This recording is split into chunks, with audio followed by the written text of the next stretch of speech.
Buenas tardes a todos. Bueno, una gran alegría reanudar nuestras sesiones, sobre todo hoy con la presentación de un libro que creo yo va a causar un impacto importante en la Argentina, en el debate de las ideas. Es un libro contencioso, choca contra el saber común y las ideas que prevalecen en nuestra sociedad. Pero al mismo tiempo tiene el estilo, la redacción, la motivación de alguien que sabe lidiar con el clima de opinión prevalente. Así que espero que sea para ustedes tan refrescante como ha sido para mí. Cuando salga la edición impresa yo hice el prólogo, así que lo conozco bien al libro. Y me pareció que iba a ser, en un momento que estamos demasiado obsesionados, si el Dora está en la banda de abajo, en la banda media, si van a vender el 15 o no van a vender, me pareció que era un buen tiempo para volver a pensar las cosas sustanciales, y este trabajo nos obliga a pensar las cosas sustanciales. Es un gran desafío intelectual el que hay allí, y yo estoy seguro que los va a motivar mucho, aunque no conozco el PowerPoint que resume el libro, que es lo que vamos a ver ahora, así que ahora me voy a choquear como todos ustedes. Yo conozco el texto, el libro. Así que bienvenido, Agustín, muchas gracias por prestarte a este ejercicio intelectual, sabiendo que acá a veces se producen discusiones pesadas, pero todas de muy buena fe. Así que estamos grabando también para que sea difundido no solo en este ámbito, sino fuera de los ámbitos de la academia. Gracias. Muchas gracias, Ricardo, y muchas gracias por la invitación. Esto es una especie de avant-première del libro, con lo cual no voy a contar todo, pero voy a hacer un repaso de qué se trata, y igual va a ser interesante después si quieren un intercambio de opiniones. El libro se iba a llamar Del barro a las estrellas, que de eso se trata, pero finalmente decidimos poner para que sea más concreto y la gente entienda de qué estamos hablando, es el camino cómo se logra pasar de la pobreza a la abundancia. Y es las experiencias que ha habido en el mundo. Hay 200 países para encontrar lo bueno y lo malo. Con lo cual, por supuesto, el libro no es original, sino que es una cantidad de lecturas previas. Acá puse algunos de los libros en los cuales me estoy basando, pero claramente hay algunas personas que nos han ido marcando la forma de pensar, ¿no? Y ahí podemos ver gente desde The Birth of Plenty, que es una idea muy interesante, como la de Douglass North, las personas que encontraron en qué momento empezó el mundo a cambiar fuerte, y por supuesto con todo el background de las ideas de la libertad, que uno puede encontrar a Hayek, a Rothbard, a Karl Menger, a von Bauer. A lo largo del libro uno puede encontrar una cantidad de citas importantes, pero la esencia es tratar de resumir una idea que está dando vueltas en el mundo. A medida que lo fui escribiendo me llevó mucho tiempo, porque la verdad es que como uno tiene actividades políticas y poco tiempo para escribir, y está saltando de un lado al otro, la verdad es que hace como 4 años que lo vengo escribiendo, y en el medio salieron varios libros que están tratando de lo mismo, en Suecia, en Estados Unidos y demás. Es un tema que está en vigencia en el mundo, que es básicamente esta aceleración de la historia. Entonces vamos de lleno de qué se trata, ¿no? Bueno, la cantidad de libros es enorme, simplemente me la salteo, pero la idea es resumir todo eso en un único libro. O sea que este es el mensaje de marketing. Si se compran esto, zafan de leer todos los demás. No es tan así, pero no importa. La idea es básicamente, el inicio del libro es explicar cómo durante 1 millón de años la tecnología iba más lento que la evolución del ser humano. Es decir, la evolución genética iba más rápido que la evolución de la tecnología. Por ejemplo, el ser humano utilizó el mismo hacha de manos durante 1 millón de años. Tuviste varias mutaciones del ser humano, apareció el Homo sapiens, apareció el Sapiens sapiens, pasaste por varios homínidos y sin embargo seguías usando el hacha de mano. O sea que el primer cambio fundamental es cuando la tecnología empezó a ir más rápido que los cambios genéticos, lo cual empezó a ser un cambio fenomenal porque la cultura puede ir mucho más rápido que el cambio genético. Con lo cual, la segunda parte del libro vamos a ver la aceleración de esa tecnología. Y la tercera parte del libro, esa es la parte que vuela la cabeza y a algunos les puede resultar tremendo, que es comprender que hoy estamos como adentro de la cáscara de un huevo que se empieza a romper, de forma tal que no sabemos lo que hay afuera. Y no lo podemos saber porque la tercera parte habla justamente que esta aceleración de la tecnología llega a un punto tal, que lo vamos a explicar en un ratito. Pero, simplemente para pensar muy rápido, durante miles de años esta era la forma de trabajar. Durante miles y miles de años la gente recogía el trigo agachándose y cortándolo con una hoz o arrancándolos con las manos. Y finalmente, en los últimos 200 años, recién aparece McCormick, inventa la tecnología agraria, las maquinarias de cosechadoras. Bueno, hoy todavía hay un hombre, fíjense que abajo tengo un hombrecito que está cosechando a mano todavía. Pero esa máquina, la multiplicación que tiene la productividad de la tecnología es fenomenal. Con lo cual pasó el 90% de la gente que trabajaba en la agricultura, pasó a poder vivir, a hacer otras cosas, a utilizar su trabajo para otras cuestiones. Más del 90% de la gente se dedicaba a producir alimentos. Cuando llegan las máquinas, cada vez necesitamos menos. De hecho, la persona que está manejando ahí adentro la cosechadora, dentro de 10 años más no está. Va a ser un robot. Y va a ser mucho mejor que él porque va a entender los instrumentos que hoy tiene, que este hombre no los entiende. Entonces, la verdad es que hoy mismo un robot ya podría reemplazarlo, pero va a tardar un poquito más en este. Del mismo modo, si uno mira el trabajo de la mujer, fíjense, el hombre salía al campo y hacía las tareas pesadas o iba a cazar, y también eso generó durante 1 millón de años una forma de pensar, una evolución del pensamiento diferente. Y esto es muy importante para lo que se viene. Las mujeres durante 1/3 de su vida se dedicaban a ir a buscar agua y lavar la ropa. Durante miles y miles y miles de años. ¿Sí? Bueno, eso cambió porque alguien inventó el lavarropas. ¿No? Y a partir junto de lavarropas, imagínense todos los electrodomésticos. De forma tal que se liberó ese trabajo.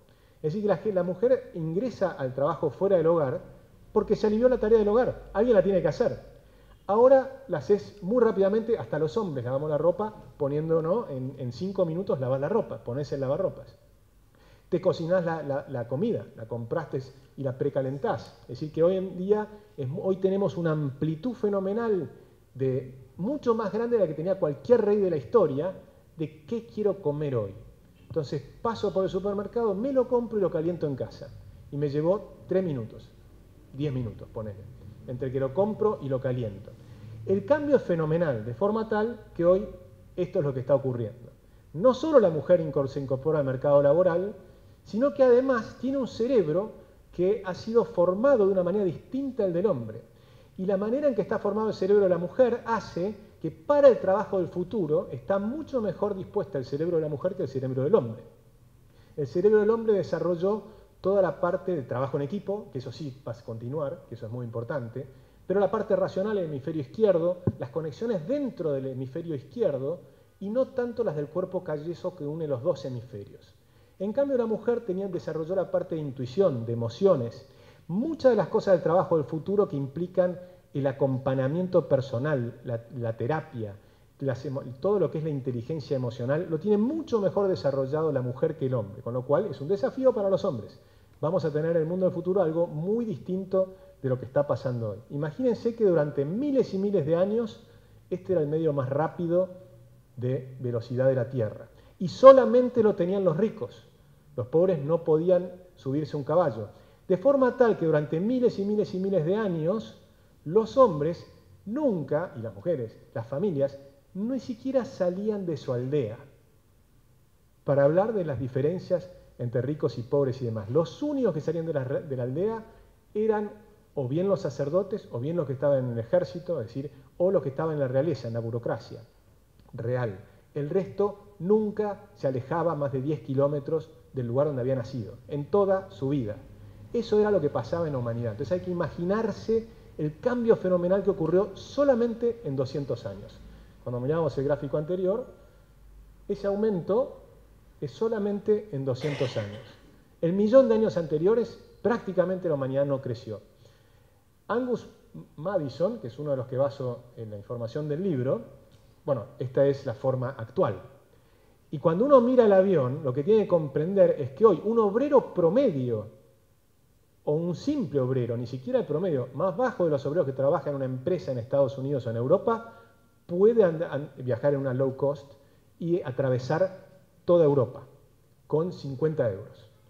En cambio, para ir de París a Roma, durante hace 200 años para atrás, todas las épocas, implicaba varias semanas, un riesgo enorme, 6 meses del trabajo de una persona para acumular la cantidad de dinero necesaria para viajar, con lo cual no era posible viajar solamente para ricos. Y aún los ricos enfrentaban peligros enormes para pasar por los bosques de bandidos, por los conflictos que había permanentes en Europa. No hubo un solo siglo, no hubo ni siquiera una sola década sin guerras en Europa. De forma tal que cuando uno mira lo que está pasando, en algún lugar de Europa estás en guerra permanentemente. Con lo cual, guarda con esto. ¿Sí? Si miramos lo que pasaba con la energía, imagínense cuando una persona, cómo era el trabajo hasta hace 200 años, durante miles y miles de años. Lo máximo que podía aspirar una persona a trabajar, si no estaba en estos grupos privilegiados, que no estaba más del 1% de la gente, si el 99% restante se despertaba antes de que salga el sol. No podía prender una vela, porque el costo de la vela eran 6 horas de trabajo en 1800 en Europa o en Estados Unidos. De forma tal que solamente podía prender un ratito una vela en una ocasión especial. Se iba a trabajar. Cuando volvía ya era de noche. ¿Sí? Y a lo sumo tenía una vez cada 15 días un día libre. O a veces ni siquiera, si eran esclavos, por ejemplo. Con lo cual, imagínense que para conocer la cara de sus hijos, las conocían en las penumbras. Digo para darse una idea. Hoy, en 1997 ya costaba medio segundo de trabajo, 1 hora de luz. La misma hora de luz, medio segundo de trabajo. Y hoy muchísimo menos. De forma tal que hoy ya trabajan no solo menos de 8 horas u 8 horas, sino que posiblemente trabajan menos que los dueños de las empresas, que trabajan más y no menos. Es decir, que hoy un trabajador trabaja menos que los dueños de las empresas, tiene menor estrés y vive igual. Si uno mira cómo viven unos y otros, aunque tenga 60.000 millones de dólares, los dos tienen agua corriente. Antes los ricos tenían gente que corría a buscar el agua y tenían agua corriente. Los pobres no, tenían que ir al río, 3 horas de trabajo, las mujeres volvían cargadas con 2 baldes de agua, ¿no? Y con eso lograban sobrevivir hasta el día siguiente. Y eso todos los días. Ahora no, ahora prenden la luz todos tienen salud, mucho mejor de la que tenían los reyes hace 200 años. La evolución es fenomenal. La tercera parte del libro, entonces, como les decía, es que esto además se acelera. Entonces muestro la aceleración de la tecnología, que se resume con la ley de Moore, que básicamente es que cada menos de 2 años se duplica la capacidad de las computadoras. Cuando uno comprende lo que esto significa 1.000.000 de veces más rápidas y más potentes las computadoras de hoy día que las que teníamos hace 40 años. Pero hace 40 años teníamos una computadora que tenía 2K, es decir, una caca con tecnología. Hoy tenés una computadora que tiene más de 1 terabyte, ¿sí? O 2 terabytes, por un costo muy inferior. La computadora hace 40 años costaba $1.000.000, hoy $1.000. Sigo con $1.000, tengo una flor de computadora. Pero imagínense lo que va a ocurrir dentro de 40 años. Las computadoras van a ser 1.000.000 de veces más rápidas, no de la caca tecnología de hace 40, de estas, que ya son impresionantes. O sea que el salto que vamos a tener en los próximos 40 años es de una magnitud feroz.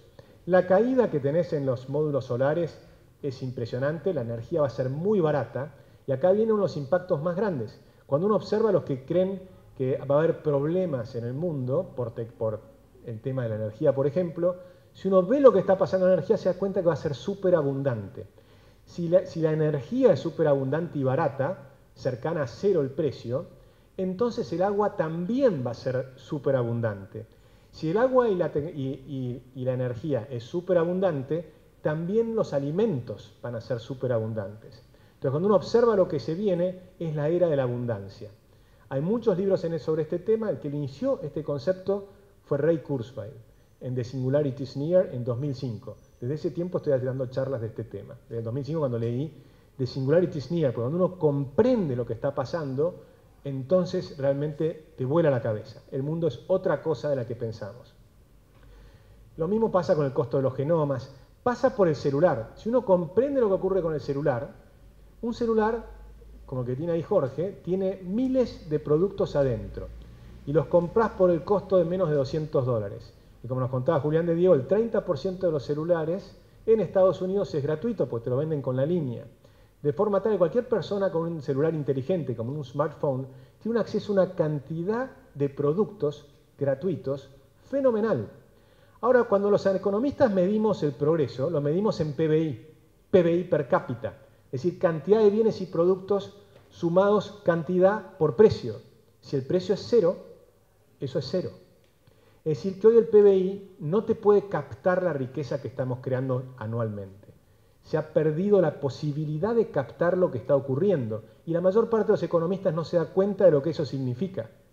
Lo que significa que una inmensa riqueza que está creciendo a una velocidad fenomenal que no la podemos medir como lo hacíamos los economistas hasta hace muy poquitos años. Eso ya no existe más. Hay que ver otros tipos de mediciones. Si a esto le agregamos, ¿cómo vengo de tiempo? 19 minutos. Bien. Si a esto le agregamos que esta aceleración de la tecnología no es solo las computadoras, sino que son 10 tecnologías que están creciendo a la misma velocidad. Las neurociencias, la inteligencia artificial, el código genético, la nanotecnología. Ese, por ejemplo, puede ser un dibujo, pero si en el futuro va a ser un nanobot operando un átomo, una célula. Por ejemplo, una célula de cáncer.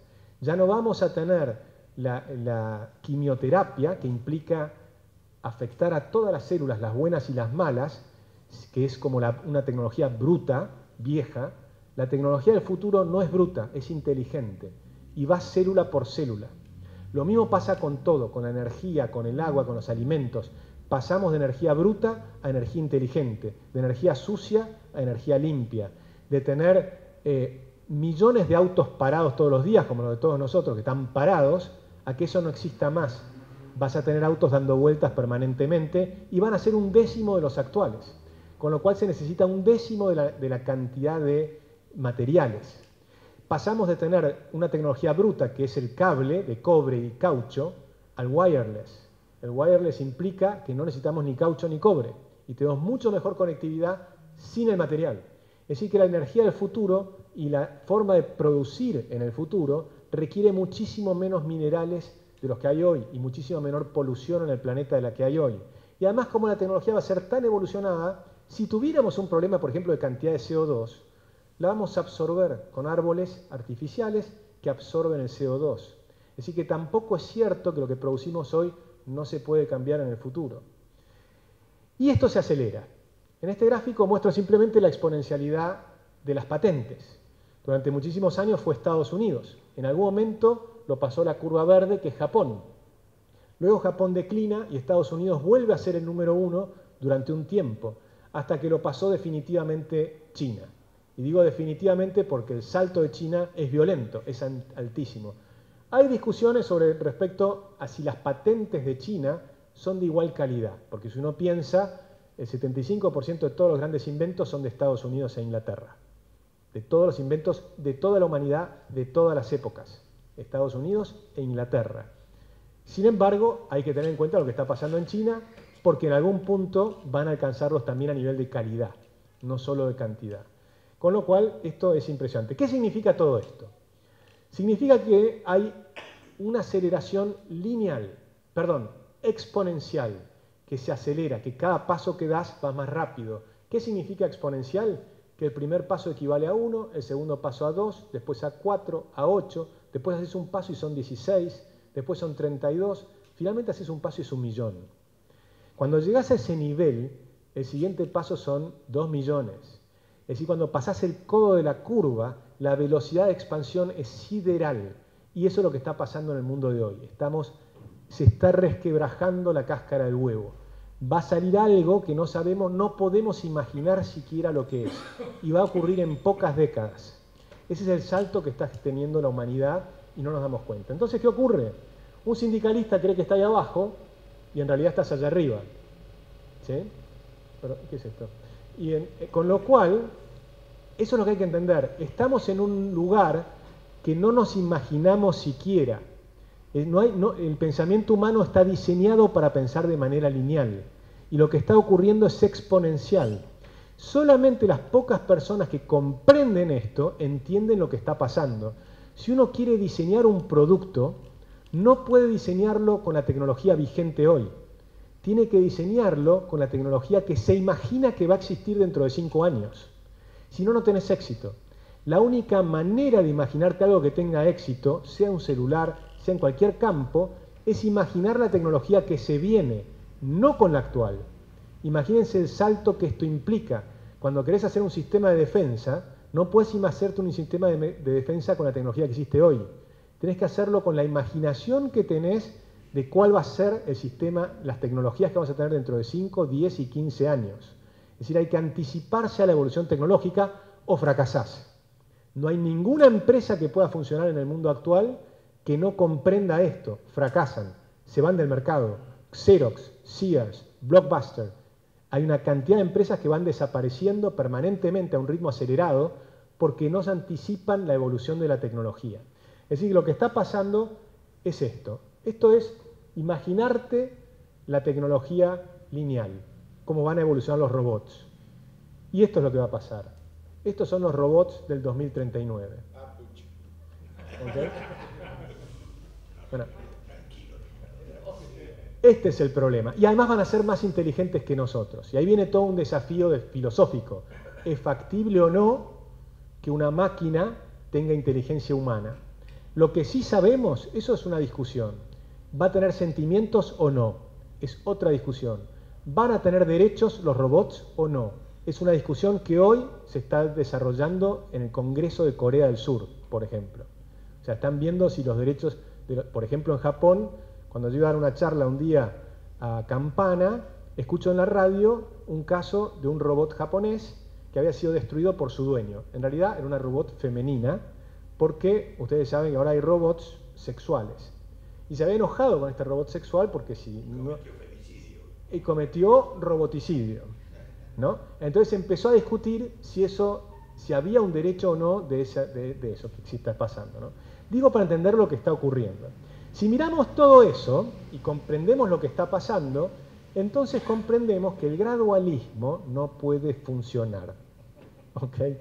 No es solo por un tema financiero, no es solo porque teníamos 8% de déficit fiscal y ibas a acumular deuda y te ibas a explotar por el aire. Es porque la revolución que necesitas en la educación, la revolución que necesitas en las instituciones, en todo es de un nivel y una rapidez que necesitamos hacerlo ya. Porque los chicos van a salir al mercado laboral dentro de 20 años, los que ingresen hoy en la educación, y no van a tener las capacidades si no cambiamos hoy la educación. De forma tal que seguimos debatiendo cosas que no tienen ningún sentido porque no entendemos lo que está ocurriendo en el mundo. ¿Sí? No voy a entrar en detalle en esto, me lo voy a saltear, porque sería bastante aburrido, pero vamos a ir al final. Argentina hoy está cayendo de una manera extraordinaria. La declinación lleva 70, 80 años. Si todo sale bien, es decir, si se cumplen los pronósticos del Fondo Monetario y del gobierno, y la caída del dinero no sigue con el ritmo actual, que nos va a llevar a la hiper antes o lo que fuere, pero supongamos que todo sale bien y gana Macri y todo le sale bien, y todas sus proyecciones son consistentes y funcionaran, entonces la Argentina caería al puesto 75 en el 2023. Después de 8 años habríamos caído del puesto 60 al 75. ¿Sí? Entonces, para darse una idea de lo que está ocurriendo, se los voy a mostrar con este gráfico, para entender lo que es la exponencialidad y lo que significa quedarse. Esto es Argentina contra Botsuana. ¿Ok? Esto lo publiqué ayer en Facebook. Bueno, yo lo publiqué en Facebook ayer como un anticipo del libro, ¿no? Entonces digo, Botsuana contra Argentina. ¿Qué pasó? Bueno, de esto se trata el libro. ¿Qué pasa en cada uno de esos casos donde uno salta hacia adelante? Lástima que no está Paul Leclerc, porque la tesis del libro es totalmente contraria a la tesis cultural. Lo que trato de mostrar es que no pasa por la cultura. Esto ocurre en cualquier cultura. Ocurre en países asiáticos, ocurre en países africanos, ocurre al lado nuestro en Chile, por supuesto en Irlanda, en Nueva Zelanda, pero no son solo los anglosajones, es cualquier cultura. No son solo los calvinistas, como creía Max Weber, sino que también son los cristianos, como pueden ser nuestros vecinos, o los hindúes o los budistas. No pasa por la religión, no pasa por la cultura, pasa por las instituciones. Este es un señor que se casó con una inglesa, un africano que se casa con una inglesa. Va a vivir a Inglaterra, comprende el problema de las instituciones y cuando vuelve a su país y termina siendo presidente de Botsuana, instala las instituciones de la libertad. Con lo cual, ese es el desafío, comprender que la clave es la libertad. Cuando uno comprende eso, tiene que comprender cuáles son las instituciones que aseguran la libertad. Y lo tienes que hacer de shock, no se puede hacer gradualmente. Cuando lo haces de shock, este es el resultado. Por supuesto, en los años siguientes, seguías teniendo muchos problemas en Botsuana, pero uno empezaba a ver el crecimiento fenomenal que tenías. Por supuesto, como muestra Angus Deaton, cuando empieza el desarrollo económico, aumenta la desigualdad, porque algunos salen primero de la pobreza y otros salen después. O sea que inicialmente hay un salto de desigualdad. Lo que ocurre es que luego los pobres dejan de salir de la pobreza, salen de la pobreza, perdón. Con lo cual, y ahí se acorta el gap nuevamente. ¿Qué es lo que estamos viendo acá? Este gráfico, fíjense cómo se cierra la brecha. Los países subdesarrollados o en desarrollo, una vez que adoptan estas ideas, crecen mucho más rápido que los países centrales.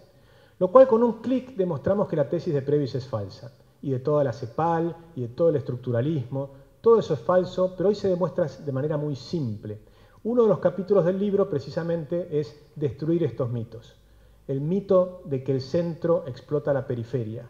Ocurre lo contrario. Cuando un país se abre al mundo, se cierra la brecha. China en 1979 tenía el mismo PBI per cápita que en el año 1800. Es decir, en 179 años había crecido cero. En el momento en que se abre, a partir de era 34 veces más pobre que los Estados Unidos. Y no se abre entera, solamente se abren 13 regiones. Las 13 regiones que se abren al capital explotador de Estados Unidos y de Europa, y empieza a comerciar y respeta el capital y le asegura que si tiene una ganancia se la puede llevar, es decir, respeta la propiedad privada. El salto está fenomenal, que hoy la brecha es 4 veces, es decir, se cerró de 34 veces a 4. Cada vez, esto opera siempre, opera en Corea del Sur, en Singapur, en Hong Kong, en Taiwán, en Chile, ahora en Perú empieza a ocurrir. Si ustedes miran las cifras del OCDE para este año, van a ver que los países desarrollados van a crecer 2,2% y los países emergentes 4,7%. Así que es falsa la tesis de Piketty. Claramente es muy fácil de observarlo, crecen más rápido los países más pobres. La brecha entre ricos y pobres se achica, no se agranda. Hay muchas frases hechas que hay que volver a repensar. ¿Sí? Ahora volvamos simplemente a la Argentina. Sí. ¿Cómo no? Adelante. Y hasta luego, Enrique. Entonces volvamos a la... Decíamos, vamos a la Argentina, y decíamos, eso que puede ocurrir en Argentina es si todo sale bien. Todo puede salir mal. O sea, realmente yo creo que vamos al default. O sea que la caída va a ser mucho más grande. Pero ese default, que también puede ser una oportunidad para cambiar. Entonces la pregunta clave es ¿qué podemos hacer para cambiar? Y la fórmula es muy sencilla, es comprender cuál es el problema. El problema es que caímos del puesto 20 al 170 en libertades económicas. Y con Macri volvimos al puesto 144, pero luego caímos nuevamente, y estamos cayendo actualmente al 148. Es decir, que estamos entre las economías reprimidas del planeta. La fórmula es muy sencilla. Tenemos que subir 130 puestos para volver a competir, por ejemplo, con Chile. 130 puestos en libertades económicas. Estos son 5 temas. Moneda sana, yo propongo la dolarización, que sería la forma más rápida de recuperar una moneda sana y es una política expansiva. Sería pasar de una rotación que hoy está de 20 días a 80, es decir, multiplicar por 4 la demanda de dinero, una expansión del crédito fenomenal. La segunda es el tamaño del Estado, que hay que reducirlo para poder bajar los impuestos. Argentina no puede hacer una reforma gradual impositiva, tenemos 163 impuestos. Lo que hay que hacer es eliminar 150. O sea, no hay una fórmula simple ni gradual. Tiene que ser un cambio de sistema o ir al flat tax, como hizo Estonia. Estonia puso el flat tax y cambió todo el sistema impositivo por otro sistema. Decís, ese sistema, ¿cuánto puede recaudar el PBI? 25%. Ese es el límite del gasto público. Entonces, hasta ahí tenés que ir, al 25% de gasto público y una recaudación con un sistema eficiente de muy poquitos impuestos que tiene que llegar allí. Luego, restablecer la propiedad privada y el rule of law. Argentina rompe permanentemente el rule of law y lo hace el gobierno actual. El gobierno actual te genera un blanqueo impositivo, te cambia la regla de juego y al que blanqueó le ponen nuevos impuestos. El peronismo, ¿qué propone ahora? Poner más impuestos a los que blanquearon, a los que pusieron afuera. ¿Qué propone el Fondo Monetario? Poner más impuestos. Cuando Argentina está en el segundo nivel máximo de impuestos del mundo, los tres grandes grupos que pueden decir las cosas en Argentina proponen aumentar más los impuestos. Es decir, que eso nos va a llevar a una crisis. Pero luego hay que hacer esto. Y finalmente una inmensa desregulación. Con esa enorme desregulación general y en especial, como Julián de Diego también nos contaba, en el tema laboral, que tenemos una propuesta muy concreta. Con lo cual ahí tenemos una serie de reformas estructurales que termino el libro simplemente mencionándolas muy rápidamente porque están definidas en los libros y las ideas de libertad y progreso. Muchas gracias. Muy bien. Vamos a tratar de ser, como siempre, muy ordenados con comentarios y observaciones. Yo voy a hacer dos muy breves para motivar. El que más me choquea de toda la exposición es el tema de energía. ¿Por qué? Porque ahí tenemos dilemas propios muy serios. Probablemente tenemos una de las reservas energéticas más importantes del mundo que no la podemos explotar. Explotarla requiere crear ciertas condiciones para que vengan a invertir. O sea, algo muy parecido a lo que ocurrió en la segunda mitad del siglo XIX, cuando Argentina resolvió primero su gobernabilidad y después el desierto. El desierto fue una tarea difícil de resolver porque el desierto no estaba en manos, digamos, respetuosas del orden civilizado. Y la tarea extraordinaria que se hizo fue resolver la legalidad del desierto, es decir, convertir áreas que eran mostrencas en áreas inmensamente productivas. Y es por eso que Argentina salta de un lugar, de ser un país muy pobre a ser uno de los países más ricos del mundo. El milagro fue ese, fue crear la legalidad en el desierto y eso produjo una explosión de riqueza. Tanto es así que el ejemplo del mundo, ahora estamos tan caídos anímicamente que no nos damos cuenta, pero lo que se veía como el ejemplo del mundo de crecimiento era la experiencia de Argentina. Argentina había sido el país que había tenido el ritmo más grande de crecimiento entre 1870 y 1930. Entonces era un caso asombroso de crecimiento en la época. Entonces, digo, la energía.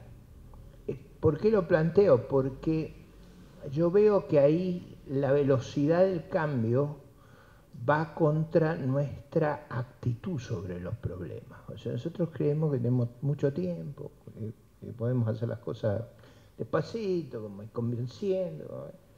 Y a mí me da la sensación que nos podemos enfrentar. Agustín a lo mejor en mi visión lo plantea casi exageradamente, pero está bien que lo haga porque siempre las cosas llaman la atención cuando uno exagera. Si uno dice el promedio no le interesa a nadie, lo que es erótico es exagerar, o sea, ahí se excita la libido y ahí uno presta atención.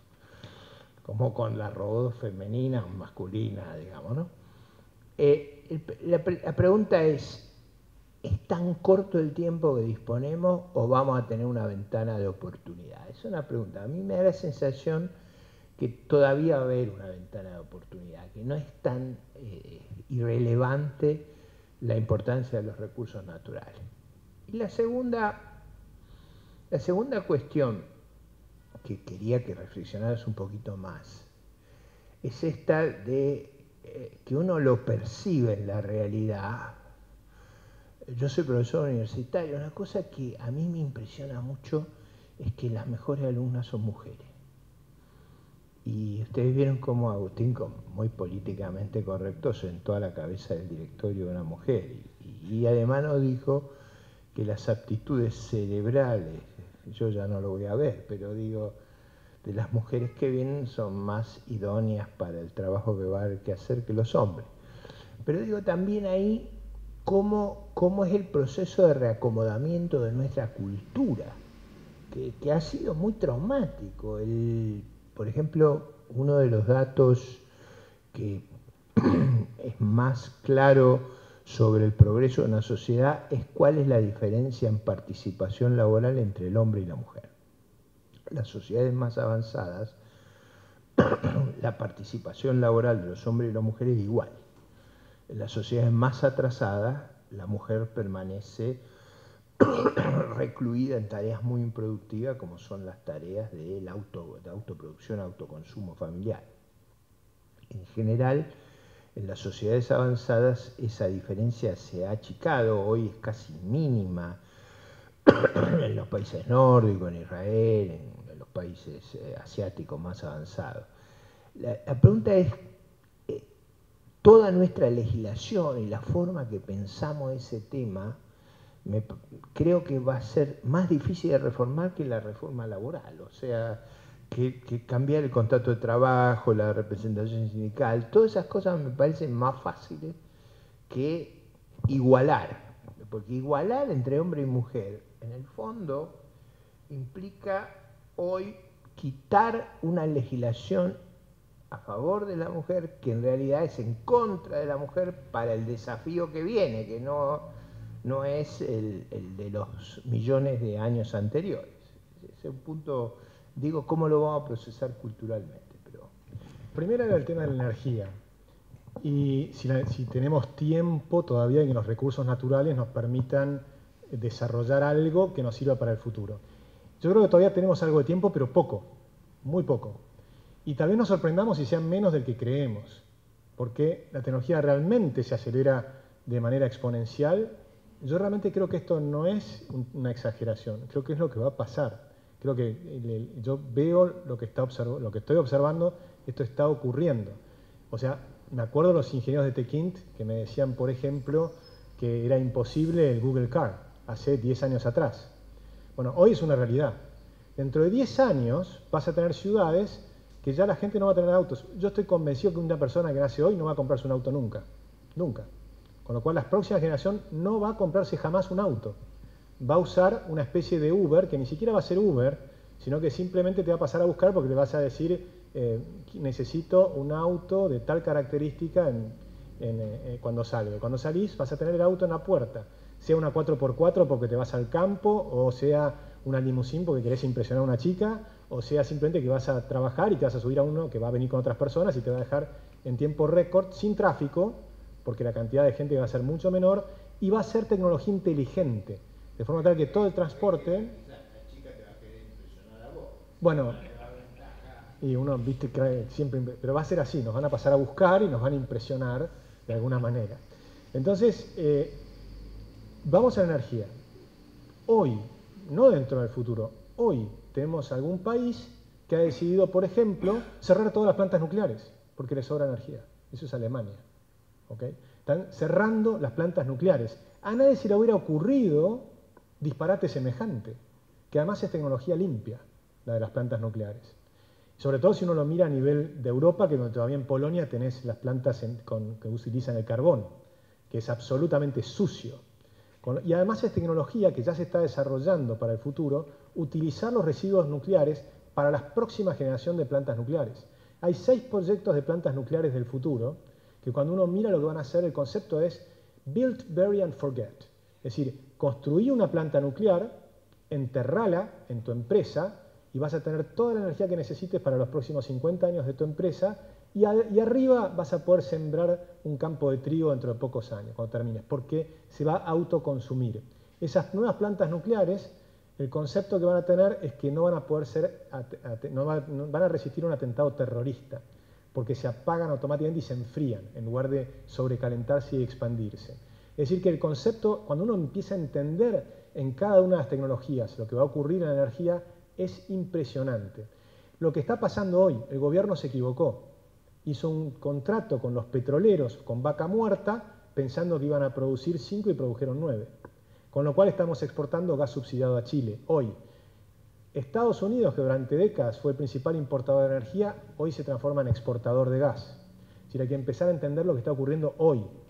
Si a esto le agregamos la exponencialidad, la caída de los costos del sol, en España, por ejemplo, están poniendo un impuesto al sol porque es tan competitivo que entonces no les sirve toda la inversión que han hecho en plantas de viento. Si cuando uno comprende lo que está pasando en el mundo, es fenomenal. La caída de los costos en vaca muerta es impresionante. Y estamos viendo el pasado. Cuando miramos el presente, estamos viendo el pasado. Si imaginamos la tecnología dentro de 10 años, va a ser fenomenal. No solo en energía, pensemos en minería. Argentina, por ejemplo, podría hoy, si explotáramos las 9 provincias que no están haciendo minería, podríamos producir minería y exportar el equivalente a lo que exportamos de soja, tranquilamente. Para que se den una idea, Chile, nada más que en cobre, exporta 34.000 millones de dólares y nosotros exportamos en soja 18.000 millones. Entonces, evidentemente, nada más que con desarrollar la minería, tendríamos un salto mucho más grande que todo el campo argentino. Pero no lo hacemos. Entonces, ¿para qué sirve, me parece, esta presentación? Para comprender que el uso de los recursos naturales tiene que ser un puente al futuro. Saber que en el futuro, tal vez, vaca muerta, lo que está ahí abajo a 3.000 metros, no lo usemos más. Si no lo usamos hoy, tal vez dentro de 20 años eso vale 0. Con lo cual hay que usarlo hoy. Hoy es necesario, hoy es interesante. La minería hay que usarla hoy. Tal vez dentro de 20 años no va a ser tan necesaria, no vas a usar más cobre para un montón de cosas que hoy sí se utilizan. Entonces hay que utilizar estos recursos como un puente al futuro. Y ese puente al futuro tiene que estar en la información y en la educación. Es decir, uno tiene que comprender que la gente, el 100% de los argentinos tienen que hablar inglés.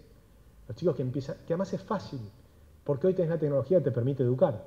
Con lo cual uno puede ir a la tecnología y aprender inglés por WhatsApp, o por Internet.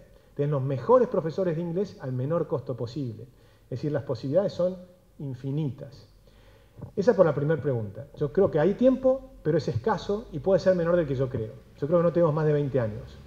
Creo que va a ser bastante menos. Me puedo equivocar, por supuesto, porque no hay nada más difícil que predecir, fundamentalmente si hablamos del futuro.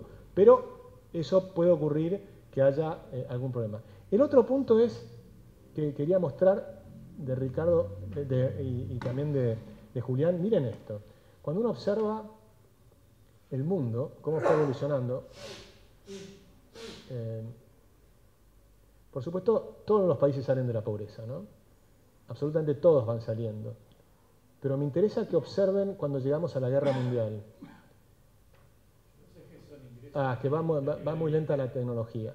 Pero lo que quería mostrar, la Internet. Si uno mira 1914, 1915... Es el ingreso y la esperanza de vida. A la izquierda la esperanza de vida, es decir, cuánto viven las personas por año. Sobre el eje de las coordenadas. Correcto. Y el otro es el PBI per cápita, es decir, la riqueza por habitante. Miren dónde están y cómo empiezan a moverse. Y miren cómo se agacha en la guerra mundial y cómo sube rápido. Cómo se agacha en la Segunda Guerra Mundial y cómo sube tan rápido que ni se percibe. Bueno, este gráfico está funcionando mal por la falta de velocidad. Pero si uno lo mira en tiempo real, va a ver que viene la guerra mundial y todos los países, porque fue realmente mundial, tienen una agachada fenomenal. Pero rápidamente suben.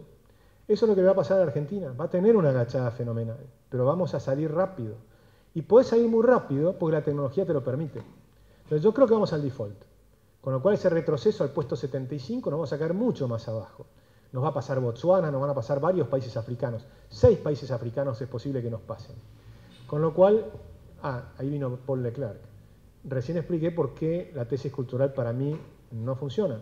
Porque justamente de todas las culturas y de todas las religiones, el proceso es el mismo, es idéntico. Una vez que adoptás el sistema, salís a una velocidad fenomenal. Cuando uno adopta las ideas de la libertad, el resultado es rapidísimo. Entonces la pregunta es si políticamente Argentina va a poder hacerlo o no. Espero que se hayan entretenido, que no se hayan deprimido, que todos reconozcamos el esfuerzo que hizo Agustín de ser ameno, simpático y provocador, y que, bueno, nos vayamos con ideas y con problemas a resolver. Uno de ellos tiene cierta urgencia, que es cómo hacemos para que el sistema político no se nos vaya de las manos, como yo lo veo irse de las manos. Pero bueno, ánimo, y los espero el segundo lunes del mes que viene, como hacemos habitualmente. Muchas gracias, Agustín, felicitaciones y un gusto.